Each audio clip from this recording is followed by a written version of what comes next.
nice to see everyone here today. And what I'm excited about teaching negotiation skills is that it crosses every industry. You can use it personally and you can use it for the rest of your life. I actually started out as a pretty bad negotiator, and I ended up going to Harvard Law School's program on negotiation and learned exactly how bad I was. And they completely turned me around, and now I'm a good negotiator. And I liked it so much that I started teaching it so that I could actually continue to hone my skills.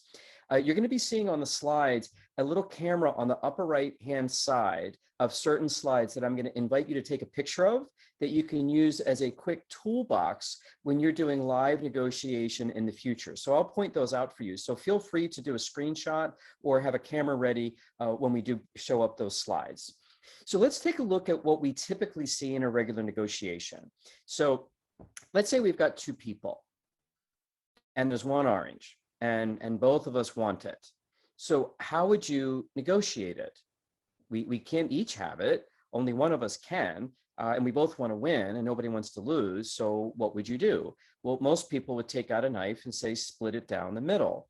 Now, this is what you typically get in real estate. But the problem is I wanted the whole orange. I didn't want half an orange, same as my other side. So what if we looked at new information?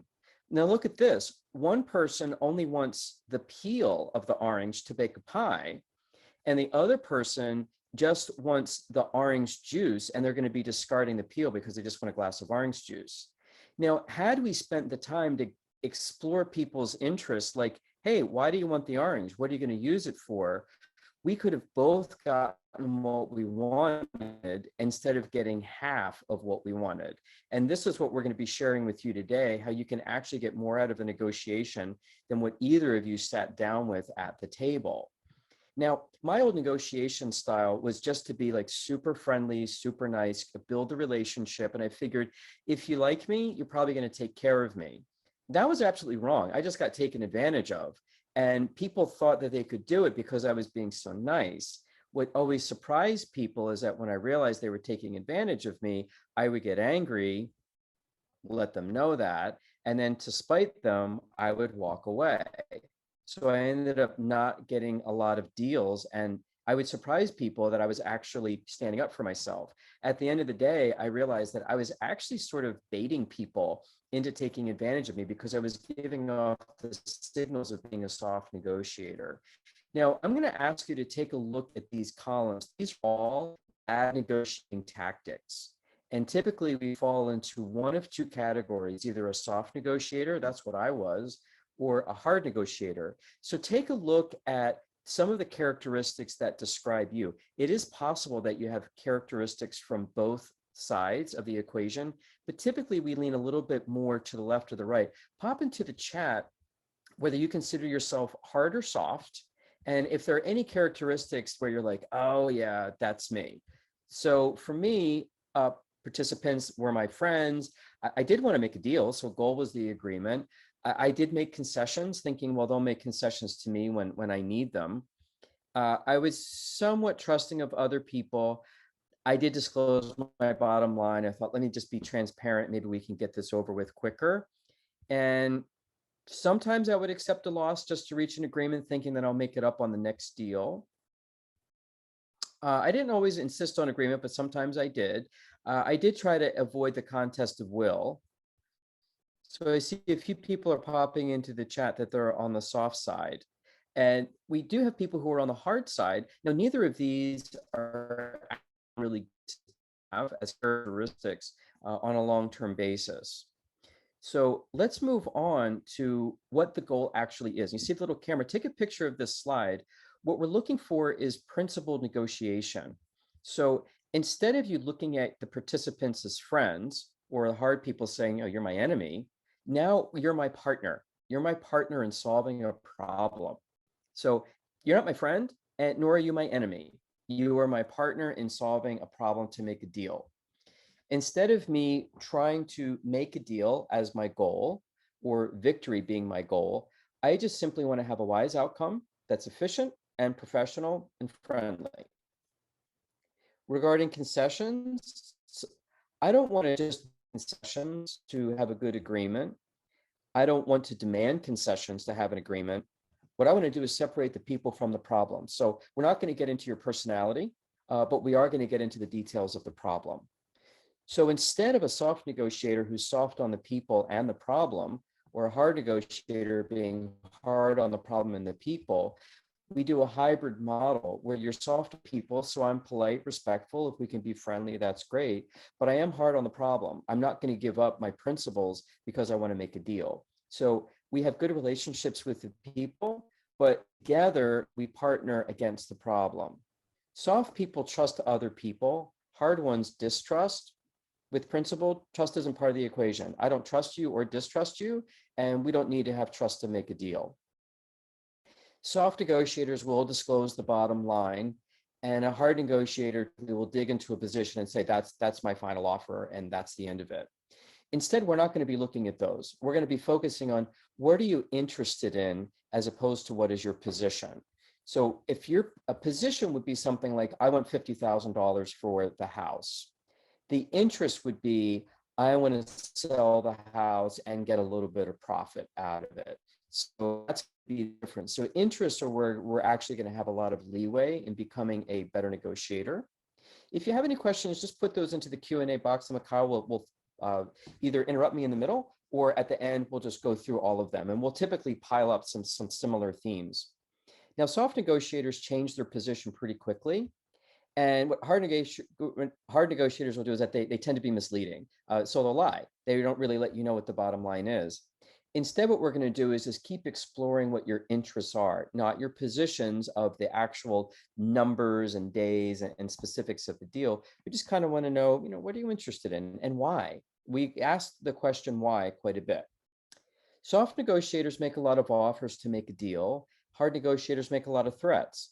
We're just going to avoid having a bottom line, and that's going to avoid us from having to lose face and have our ego damaged when we do have to move off that bottom line.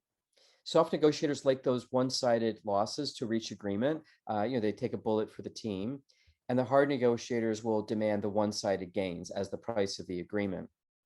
Instead of looking at those, we're going to throw those two out the window, and we're basically going to try to increase the deal size by inventing options for mutual gain. So we're actually going to try to make a bigger deal for both parties, which is why partnering and being friendly can help us with that.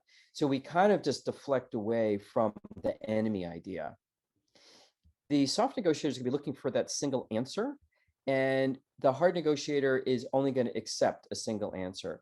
What we're going to do is we're going to confuse the issue by giving multiple options, like apples to oranges comparisons. And we're going to confuse people with a whole buffet of options where they can't say yes or no because there's too many things flying around in the air. So I'll show you how to do that. Soft negotiators insist on an agreement position. We're not either of those. We're going to insist on objective criteria, something that is going to be third-party dominated. Soft negotiators try to avoid that contest of will. Hard negotiators love it. It's all about a contest of will. What we try to do is reach a result that's based on standards, independent of will. Like if you took a look at a house, you would be getting an appraisal from a third party, as opposed to, well, I think it's worth 200,000. No, I think it's worth 175. So we're going to be making sure that everything actually has data behind it. Now, the problem with positional negotiation, which is typically what hard negotiators do, is that you end up getting agreements that usually neither side really likes. So you don't really get wise agreements. You just basically get an agreement based on who won based on their will. They tend to be pretty inefficient. The worst thing about them is that you don't want to deal with these people again. If you had a bad negotiation, you're not going to want to see these people again. So as far as an ongoing relationship, you typically kill that and it ends up being a one-off. Now, positional negotiation gets worse the more people you have involved in the deal. Now, with this negotiation style from Harvard Law School, this is what diplomats use. And it ends up being quite efficient because typically when you are dealing with countries, you have lots and lots of people involved in the party. This also works very well with dealing with unions. They also have lots of parties involved. So just basically the soft, hard positional style is not optimal. Typically, the soft negotiator loses, the hard negotiator wins. But when you get a deal that no one really wants, they might not honor the deal. And this is where people get into lawsuits or deals where people don't perform on them. So you didn't really get the deal that you thought you're going to get. Again, you can take a picture of this slide where we're basically taking a look at all the reasons why positional negotiation is not a good idea for you. Now, principal negotiation, that's the goal, where we want to separate the people from the problem. So this isn't about you're a jerk, you're a nice person, you're an idiot, you're brilliant, I like you, you're super friendly, let me be nice to you back. We take personalities out of this. What we do focus on are your interests, not your positions, which is answering the question, why do you want the outdoor hot tub in your house? Why do you want to close on this real estate deal on February 15th? Why do you insist on having a sunroof in the car? Those are all interests. When someone has the position of, okay, I need a sunroof. Okay. That's a position. Why? Well, I like to try to get a suntan while I'm going to work. Oh, so that's actually an interest. So you're interested in getting a suntan. Your position is that you want a sunroof so that you can get a suntan. But I don't have a sunroof because I'm selling you a convertible. A convertible will get you a better suntan than a sunroof. So you might actually like that car better, even though you insisted on a sunroof. If I just listened to you and said, okay, I don't have a sunroof, I don't want to buy your car. Oh, okay, no deal. And then later you find out I was trying to sell you a convertible. Well, you didn't ask for that, but I could have gotten you a better deal had I known what your interests were. The funnest part of principal negotiation is inventing options for mutual gain. This is basically making a bigger pie for people. And this is where it also gets interesting that you can get a better deal because you start adding in other criteria that could be better. So if someone says, okay, I only want to pay you $20,000 for your car, but I want $25,000 for the car. And I say, well, I'm a car repair person. What if I give you free car repairs for the next 2 years? Would you pay 25,000? I might, if I think that I'm going to have repair bills of 5,000 in the next 2 years or higher. So that it's going to be hard to compare that. Like what's going to happen with my repair bills in the next 2 years? So we want to throw in all these extra options that kind of throw people off and they have a hard time making an orange to orange comparison. We're trying to do apples to oranges. We do want to insist on objective criteria. Instead of me saying, well, my car's worth 25,000, there's only 3 green convertibles in my area within a 500-mile radius. Yeah, well, how about we look at Kelley Blue Book? That's where they do appraisals of cars your age, and the number's actually different. So we want to get third-party appraisals. And you can take a picture of this slide, which are the 4 criteria, the 4 principles of principled negotiation. Now, here comes the method. So separating people from the problem, we want to separate the relationship from the substance. So we're going to deal directly with the people problem if there is going to be a people problem. And I'll show you how to deal with that. We do want to have a side-by-side search for a fair agreement. So actually, there's been data that was done by Harvard Business School on where do you sit in a negotiation. You'll get a worse deal if you sit across from the counterparty. You will get a better deal if you sit next to them or get a circular table. That way you're not going to be having a hierarchy. And people do play the game between like the higher chair and the chair someone's and would be to stand, to say, I have a bad back. I would rather stand. And now you're towering over them. So when people try to play games, what we're going to be doing is calling out the game that they play. So for example, let's say someone put you in the little chair that's sitting close to the floor and they're in a higher chair. You could look at it and laugh and be like, oh my God, really? Are we like playing that game today? Okay. Well, that's fine. But my back's a little sore. I'd rather stand. And now you're standing over top of someone. So we do call out the games that people will play. Now, what we also want to do is put yourself in the other person's shoes. So typically we kind of look at them as an enemy and we see them as an adversary. So for example, let's say that you're trying to buy a house and someone is selling a house and maybe they're They have some criteria that you think is kind of strict. Put yourself in their shoes. You're just trying to buy a house. To you, it's a deal. If you find out that these people have lived in this house for 30 years and you see pictures of the family on the wall, this is their home. This is where they raise their children. There's probably a lot of emotion in letting go of this house. So try to put yourself into the other person's shoes to get an experience of what emotions they might be experiencing. And that may inform you on some of their attitudes. So for example, when you are trying to buy this house, don't tell them that you're going to knock out walls and change the color and, oh, I hate that furniture. That's just going to be insulting to them. This is their home. So we just kind of learn, if you put yourself in their shoes, oh, maybe I don't want to make comments about the pictures on the wall either. Any perceptions that you do see, want to talk about those explicitly. So if someone is playing a game with you, you would say, oh, are we really playing those games? Seriously, I thought we could maybe do a more updated style of negotiation instead of the good cop, bad cop, where you're looking at a partner that one's agreeable and one's super disagreeable. Let's call it good cop, bad cop. It's pretty old, but people still do it. We also want to look for any facts that would be inconsistent with their perceptions. So maybe they say, if they're trying to buy your house and they say, oh, this area is pretty depressed and your numbers are too high, what we would want to go back with and say, well, if you take a look at some comparables in my neighborhood, in the last 3 weeks, 3 houses sold for more per square foot than what I'm offering on the market. So actually the data is showing that this house is undervalued, but I completely respect your perception that it's overvalued. But if we look at data and the last 3 houses sold in the last few weeks, it's actually telling a different story. Notice how I'm not insulting the person and I'm just talking about the data. We don't want to get into people's personalities and say, we don't know what you're talking about, you're an idiot. That's just going to get people defensive. So again, we want to be mindful and respectful of people. We also want to give people a stake in the outcome by having them participate in the process. Now, this would be good if you're trying to do negotiation with a union or employees. You could say to them, hey, we're trying to change the healthcare policy at Hult. Let's say that you're all working at Hult.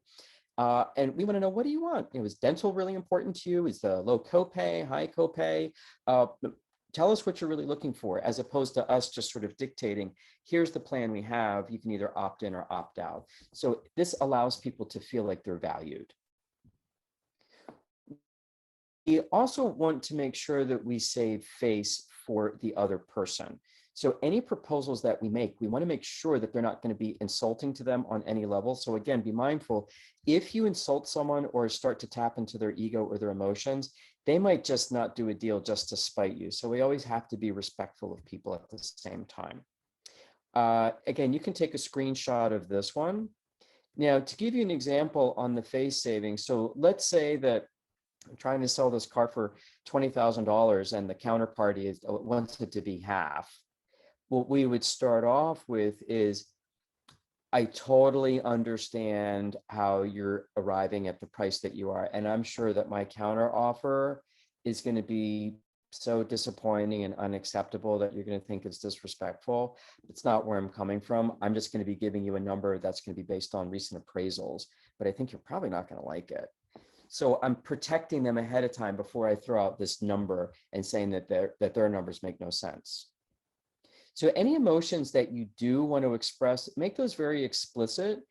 If they have any emotions towards you, you would acknowledge them as valid. So however people are feeling, they're allowed to feel how they want. So if someone's angry or yelling at you, you can acknowledge, I hear the anger in your voice, and I totally understand from your perspective how you would feel that way. Get it. If I was in your shoes, I would probably feel the same way. That's kind of like putting Teflon on yourself. It's very hard to argue with someone when you're agreeing with them, as opposed to me saying, could we cut it out with your angry attitude? You're just not helping anything. You think you could probably try to be professional?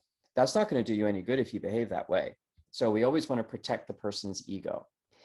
You can allow the other side to let off steam. Some people like to be dramatic. It's part of their show, like some showmanship of, oh my God, I can't believe that. So sometimes you go, like when I'm on vacation, I'll go to these small markets where I'm trying to buy t-shirts and stuff. And it's fun to negotiate.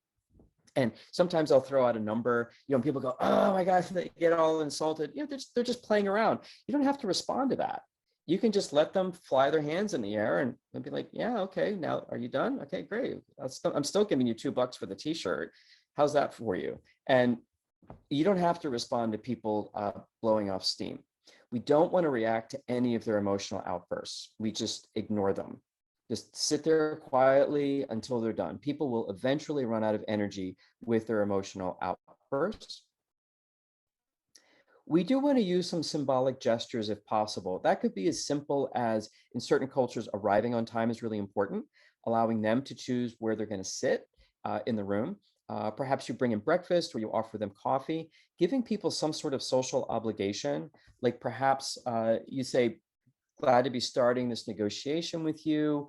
Happy to be here. By the way, lunch is on me today.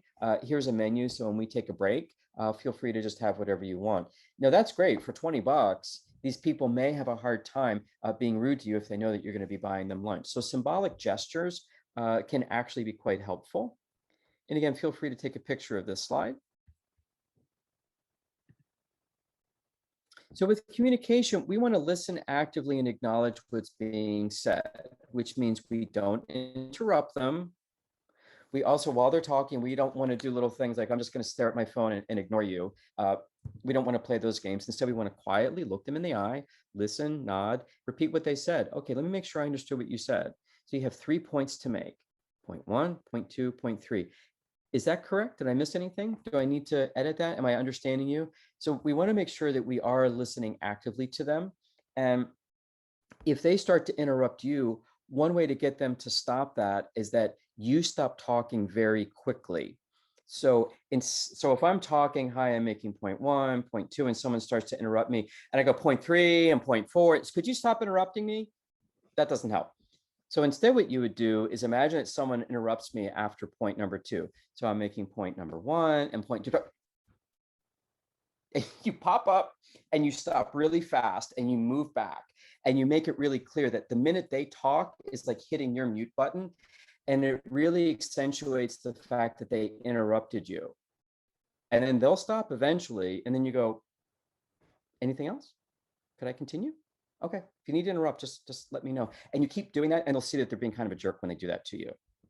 You do want to speak to be understood. So make sure that you're very clear. Ask them if they understood it. Is there any areas of confusion or clarification? I find that repeating another person's point of view makes them feel like you agree with them.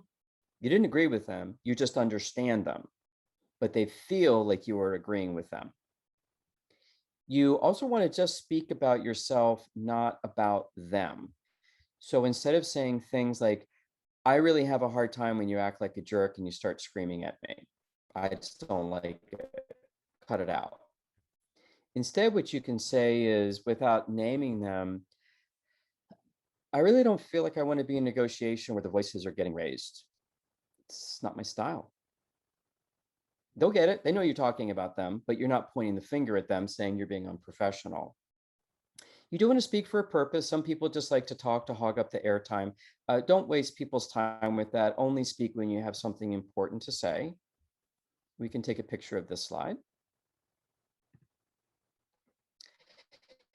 Now, the really interesting one, and this is why most deals go the wrong way, is that people don't understand the difference between a position and an interest. In fact, some people have never even heard the two. So my position, if I'm trying to buy a house, is I could say, I want an outdoor hot tub.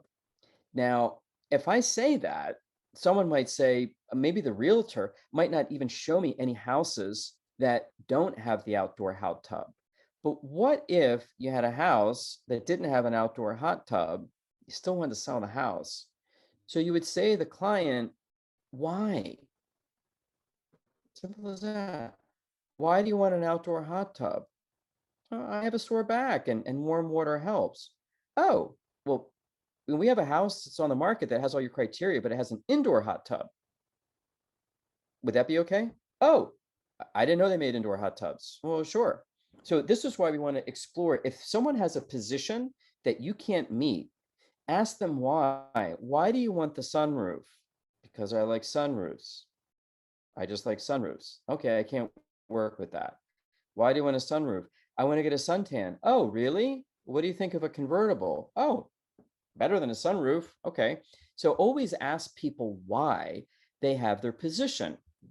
And you may start to explore other interests, which are going to help you increase that pie. For example, let's say that I let you know that I have a sore back and warm water helps. I could say, oh, my cousin is an acupuncturist and they have really great treatments for sore backs. Maybe that could be part of increasing your pie. Always keep your eyes open to increasing the pie.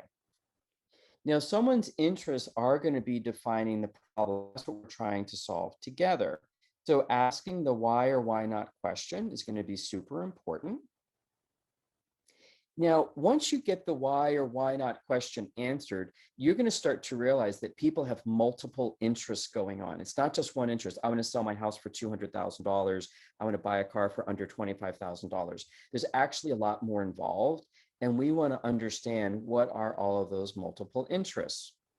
Now, the most powerful interest is a basic human need. Feel free to take a picture of this slide. So for example, when selling the house that hasn't been on the market for 30 years, there's a lot of emotions there. Why do you want to sell the house? Well, all of my kids just went to college. My last one just went off to college. My house is too big. And now I'm kind of depressed going around this big house with all these empty bedrooms. There's all these children's pictures around, and all it does is point out how lonely I am. Okay, well, that might tell me that you would be pretty flexible on the price as well as a fast closing as opposed to a long closing. So you want to get out of there emotionally because it's making you feel emotionally bad with the memories because your whole family left you. So understanding that is actually going to help you with negotiation of what are people's motivations. So when you're talking about interests, we want to make your interests come alive. So be specific. Like I have the sore back. My children just left and went off to college. I'm feeling lonely in here. We also want to acknowledge that their interests are a part of the problem. So the person that wants to sell the house that had the children going off to college, they probably want to sell this house sooner than later. Now, if this was a summer home or an investment home, that was only used for Airbnb, that's going to be a different story. So they're not going to have that emotional interest. That one's going to be more like, look, I just want to get rid of this place. COVID started, so I can't rent it out for Airbnb anymore, and I'm not getting the income that I wanted. So that just becomes a number where maybe they just want to sell it for their cost basis to get that back, as opposed to creating market value for it.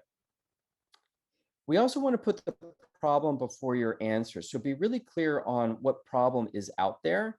So for example, if someone wants something in a negotiation, they're trying to solve a problem. I'm trying to sell a house because I don't want it anymore. I'm trying to buy a car because I need to go somewhere.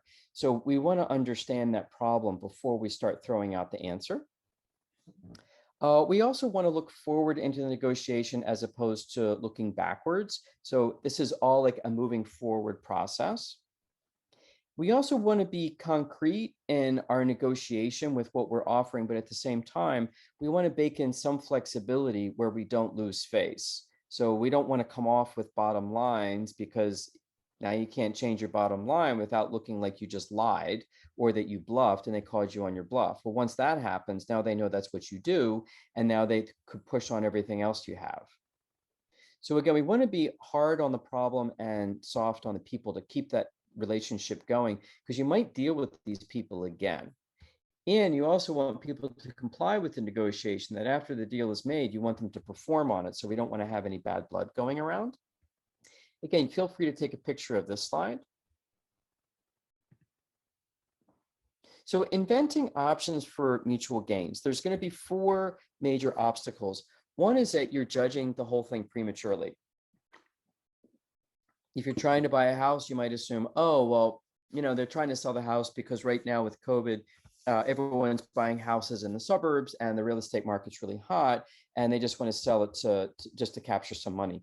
That might not be true.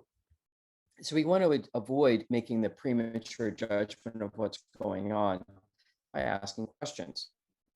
Oh, we also want to avoid searching for single answers. Usually with negotiations, there's going to be multiple things going on. So keep in mind, you're going to have a lot of moving parts. With principal negotiation, it's not just price where a lot of people go to. Another thing that people do, which is really unfortunate, is that they assume that there's a fixed pie, that I'm just going to sell a house for $200,000, yes or no. Well, what we'd like to be able to do is make a bigger pie, that if you do a deal with me, maybe I'll give you free maintenance, or my brother is a roofer and I'll give you a free roof. If you say, well, we need a new roof, I want $15,000 off the price. Well, how we forget about the $15,000 off the price, and I'll get you a new roof that complies with the quality that you want within the next 90 days. How's that? And you don't need to know that I have a brother in the business that can get it for me for $5,000. Now, thinking that solving their problem is also a roadblock. If their problem doesn't get solved, it can become your problem. So trying to work with them to solve their problem be a great demonstration that you're actually in partnership with them. And if you offer advice to help them, they can start to see, oh, this person isn't such a jerk. They're actually kind of helpful. They're kind of a decent person. And guess what? They might take the other side of my deal. So trying to solve their problem with them as a partner can be super helpful. I'm actually just going to turn off my video because I got a little message that I have an unstable connection. And just let me know if you can't hear me okay. So the prescription to all of this is that we want to invent ideas, and then we want to decide later how things are going to be going. So we want to be brainstorming, throwing out those good ideas, and then later we're going to decide which ones we want. We also want to try to broaden our options. So we want to make sure that we don't just have one option on the table, that we actually have multiple options on the table. This is how the pie gets even bigger. We want to try to search for those mutual gains. So we want to look for things where they're winning and we're winning at the same time. Again, adding things into the deal that we had not started out with. And then we want to make their decision easy for them. So we want to make sure that it's easy to buy the house or easy to sell the car. Feel free to take a picture of this slide. And feel free to take a picture of this slide. So what we want to do is conduct brainstorming. So before you do any brainstorming with your partner, you want to be clear on what you're brainstorming about. You only want to have a few participants in the brainstorming group. And it could be best to change the environment. So maybe getting out of their lawyer's conference room, or getting out of your office and maybe going to a coffee shop, or taking a walk in the park. An informal atmosphere is going to get a little bit more creativity out of people, and there's not going to be as much of the negotiation. And also, don't negotiate during a brainstorming session. Just brainstorm ideas, and all ideas are good ideas. It does help to have a third-party facilitator, someone who isn't really going to be taking sides one way or the other. They just want to make the brainstorming move along. Try to seat the participants side by side, where it would help to have party A next to party B, next to party A, next to party B. So do every other person and stagger them. That also prevents people from whispering into each other's ears. We also want to clarify any ground rules that you may have. That's also going to include what's called a no criticism rule. So all ideas are good ideas. If you don't like someone's ideas, you don't have to comment on it. Just just stay silent, and it probably won't get mentioned again. And then you just brainstorm away. Typically a whiteboard where everything gets recorded is fine. Usually the best ideas pop out. So you don't really have to judge anyone's ideas as good or bad. Just let them come out, and eventually the really good one, everyone's going to go, oh yeah, oh my God, that's great. Who thought of that? So those are called the aha moments. And then all ideas get recorded in full view. So having that whiteboard is going to be a good idea. Feel free to take a picture of this slide. After the brainstorming, you're going to star the most promising ideas. So people could upvote. You could say, hey, we're going to go through each, raise your hand and like it. You don't have to pick just one. You can pick them all. And so by upvoting, we start to do a quick poll. You could also do a survey monkey, and those can be assembled pretty quickly. We do want to invent improvements for any of the promising ideas. So after you pick a couple of promising ideas, you could again brainstorm and say, how can we make this one even better? Feel free to take a picture of this slide. So after you have the brainstorming and you've shortlisted the best ideas, set a time up to evaluate those ideas and decide. So when you're trying to increase the pie and you've been throwing out, oh, my brother can get you a free roof, or I can give you free maintenance on this car for the next 2 years, throwing out all these different ideas, then you would want to evaluate these and give yourself time to think about them and then come back later to make a decision. Now, I do encourage you to brainstorm with the other side if you can get someone that is interested in that. And typically, so if someone is a good negotiator, they're going to be happy to do that with you. If someone's a hard negotiator, they may not want to do that, but you'll be able to pick out that they are a hard negotiator. So it's going to be telling. Regarding broadening options, try to look through the ideas through the eyes of different experts. Like, okay, what do other smart people do in a deal? For example, I had a apartment in Brookline, just outside of Boston. I wasn't allowed to have a dog, but I wanted to get a dog because of COVID. So I did. And I thought, well, I could get around it by getting the emotional support letter, but I didn't like the idea of not being ethical about it because I don't really need the emotional support. I just wanted a dog. But I told the landlady, I said, look, I can stay if I want, but I don't want to be here if I'm not welcome. And she said, well, you're not. I want you to move. So I ended up moving. And it wasn't until I moved that I met a guy from my town who was a big real estate guy. I told him what happened. And he looked at me and said, why didn't you just pay $200 extra a month? And I thought, oh, I never thought of that. And my landlady never thought of that. So had I actually gone to experts and say, what do you do when someone violates the lease by getting a pet? What do you do? Some of the answers would be raise the rent, make sure that it's a quiet dog, or send them to dog training. You didn't have to just go straight to eviction. So this was a mistake that I actually made last year because I could have stayed in the apartment. We also want to invent agreements that have different strengths. So you don't want to just pick the best one. You could pick, the medium ones or the ones that look pretty good. So you can have different agreements out there. And again, by having the apples to oranges, you're giving people some choices, and it's hard for them to say yes or no. You're kind of giving them a buffet. It's not like super clear. You can also change the scope of a proposed agreement. So you can go back and you can change parameters in it based on the brainstorming. Feel free to take a picture of this slide.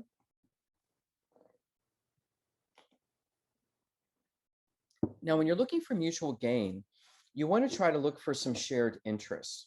So let's say for the house, the woman whose children went off to college, you could say things like, hey, I'm actually a college teacher and your kids went off to college. Where are they going? So we could kind of have a conversation about higher education.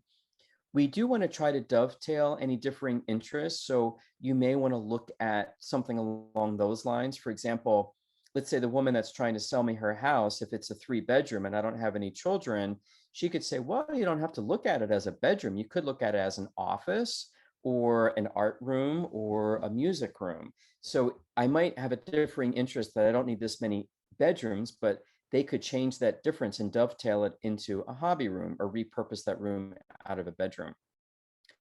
You can also ask people what their preferences are. Some people don't do that. They just assume that someone's got a hard position. We do want to focus on one person when you're trying to make a decision easy. So let's say you're selling a house and it's a married couple. You may want to focus on who is the real decision maker here. Now, typically, you may find that people are going to be defaulting to the husband in the house, but really, I would encourage you to focus on the mother in the house because she's the one that ran the house. She's the one that had the children. That's the reason why the house is being sold. So maybe if she's the one that sways the husband, she's really the decision maker. So focus on the person who really does make the decision, and it might not be the most obvious person. Try to make that decision for them really easy. Again, you can make those multiple offers and give them choices. So giving them 2 or 3 things to choose from, but also consider the consequences of what you're offering. So don't just throw out a bunch of things and let them decide and they chose the one that you didn't like the most. So make sure that you're okay with making, let's say, 3 offers and you're okay with any of the 3 being chosen. Feel free to take a picture of this slide.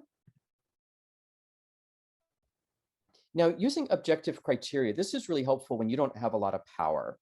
So you want to commit to reaching a solution based on principles. This is something to be done in the beginning of the negotiation, where you would say to them, okay, before we begin, can we agree on certain criteria that we're going to use to create a fair agreement? You could even start out with, are you interested in making a fair and ethical agreement with me?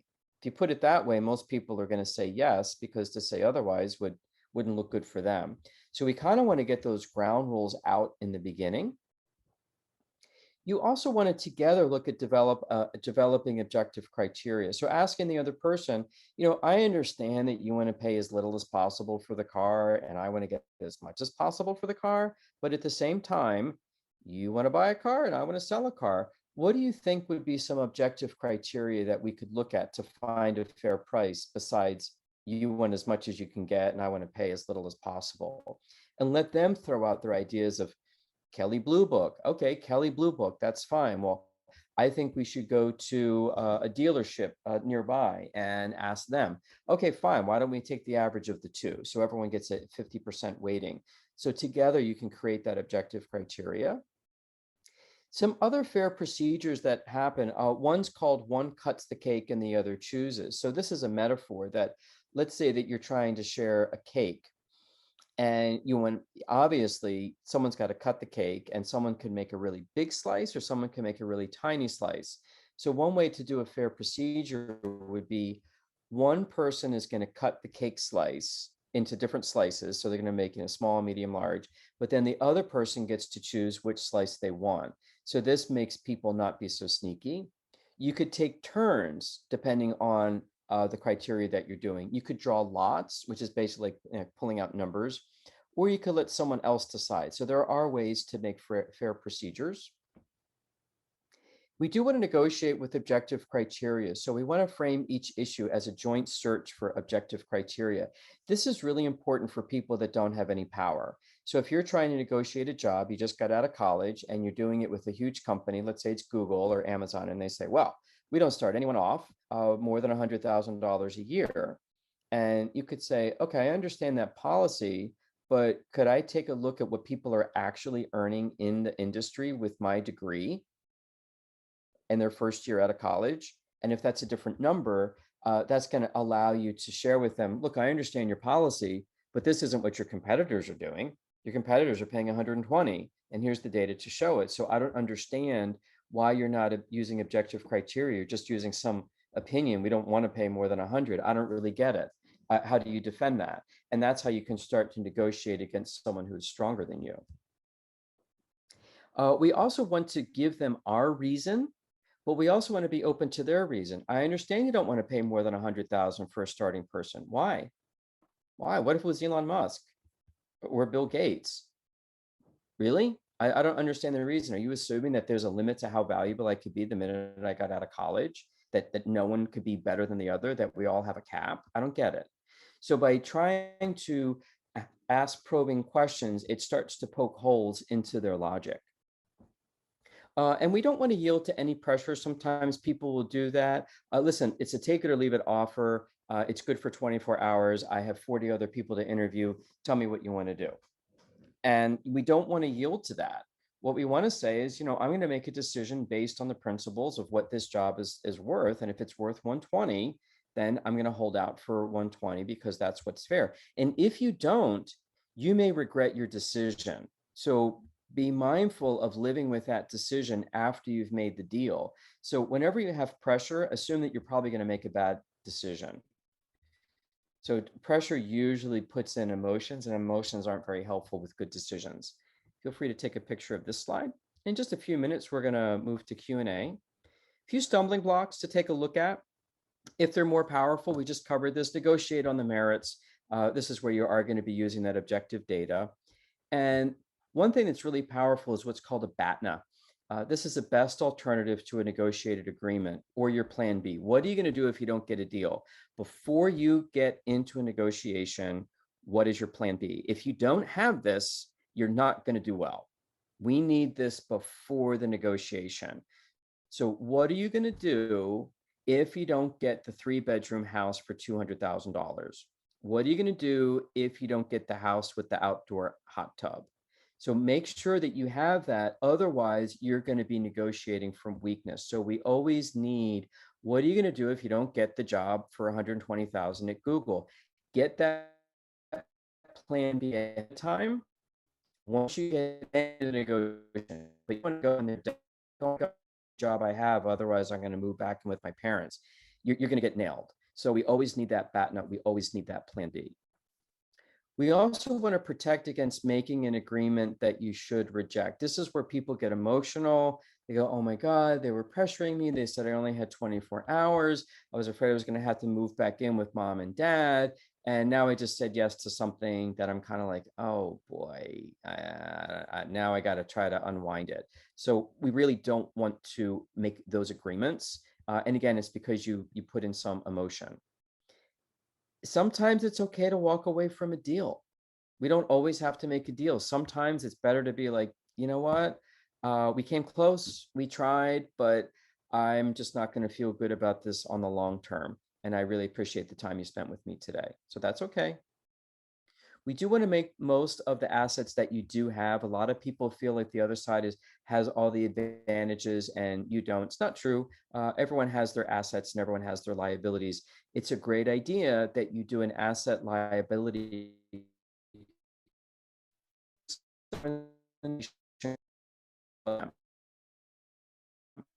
Yeah, we want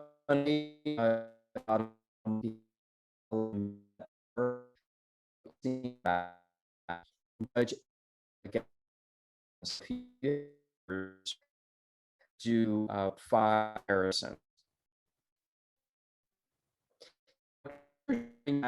only you.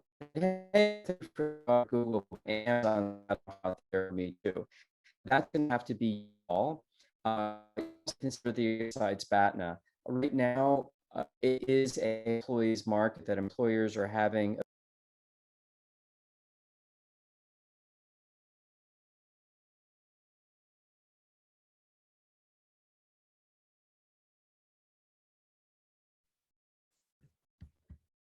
Okay, looks like I popped out just for a second there. Can you hear me now? Yeah, it seems to be working fine now. Okay. Do I need to go back a slide? Yes, please. Okay, just tell me which where I should go. Yeah, okay, if you can go from the top from here. Okay, great. When we're dealing with more powerful people, we just don't want to make a agreement that you should be rejecting. So let's say someone pressures you, you only have 24 hours to make a deal, and you say yes because you got scared. Later, you think about it, oh God, that really is too little. I'm not going to like it. You have to live with that agreement. So we want to make sure that you are protected against making agreements that you shouldn't be making. It is okay to walk away. Sometimes that is the best thing to do. We also want to be able to make the most of the assets that you do have. So making an asset liability column. So what are my assets? What are my liabilities? And do it for the other side too. So employers right now, their liabilities are that they can't find qualified people and it's expensive for them. So this is actually an advantage for you to say, I know I'm not qualified for this job, but I have a great attitude for it and I fit right in with your culture. You can simply train me.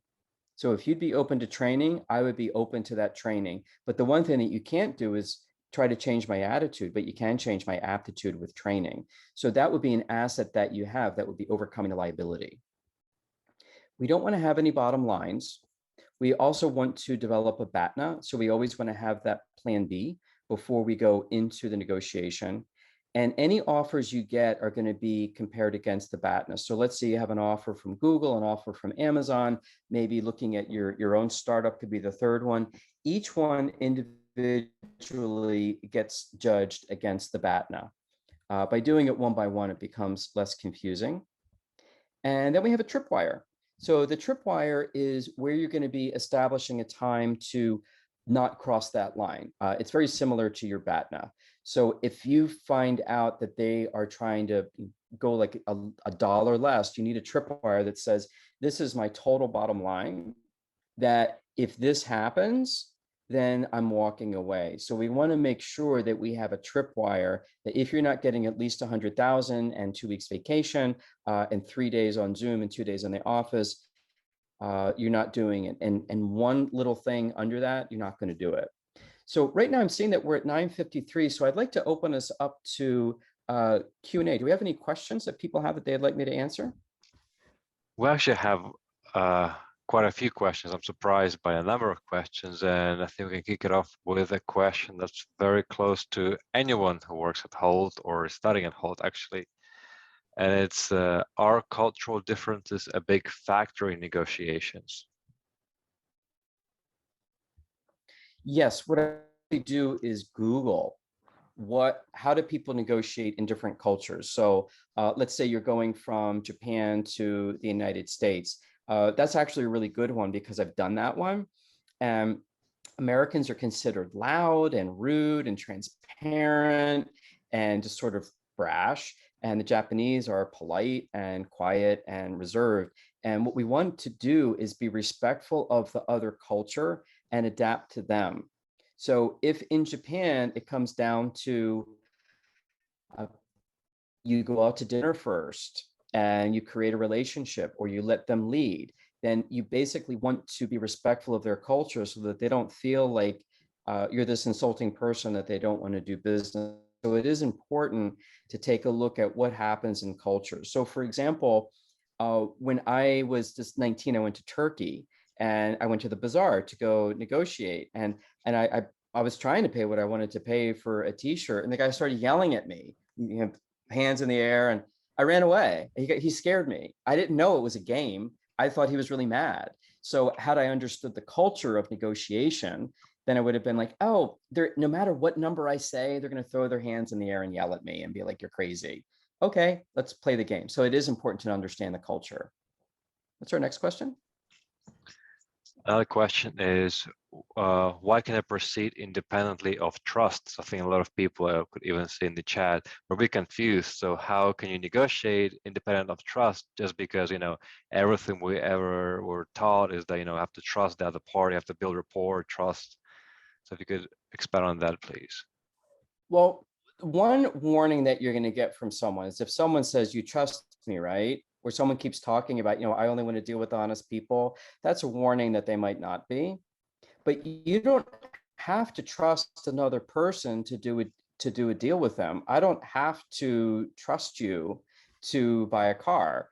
I have to trust you to buy a house. I'm not saying to distrust the other person. What we're trying to do is proceed without using trust in there.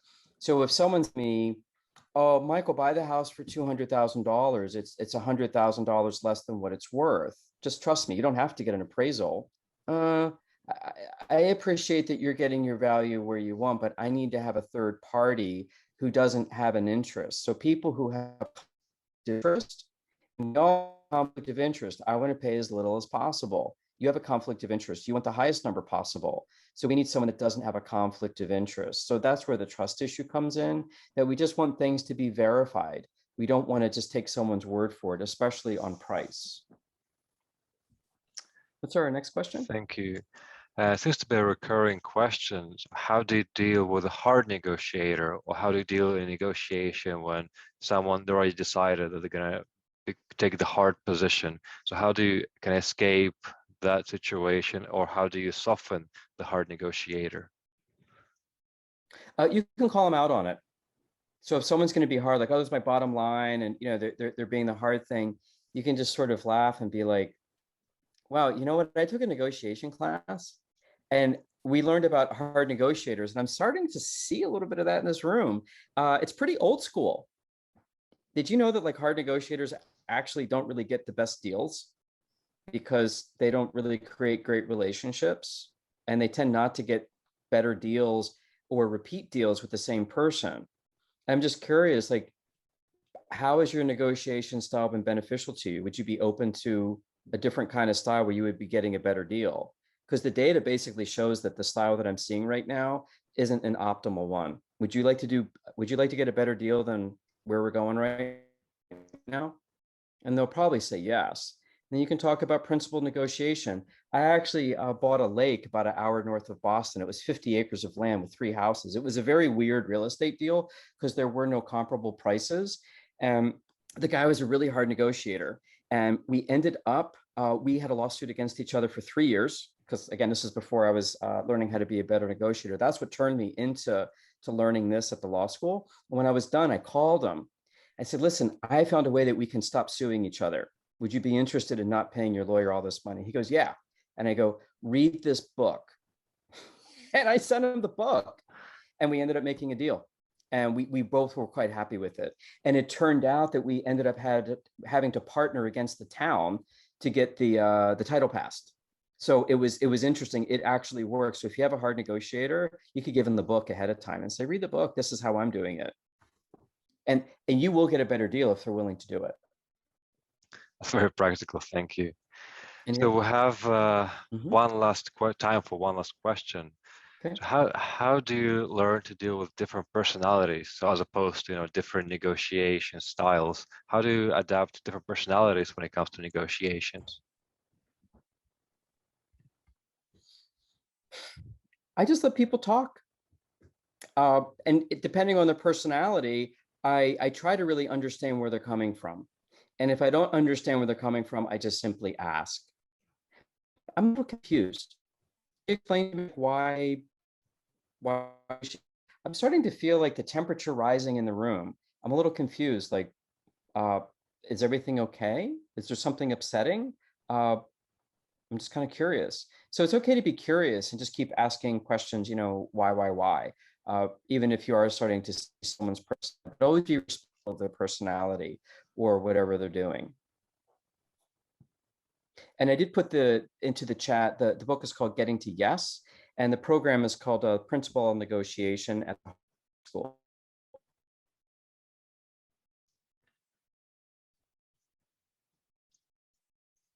All right. Well, thank you, Michael, for all the practical insights. I know a lot of you had a question regarding the screenshots, and a lot of you were not able to keep up.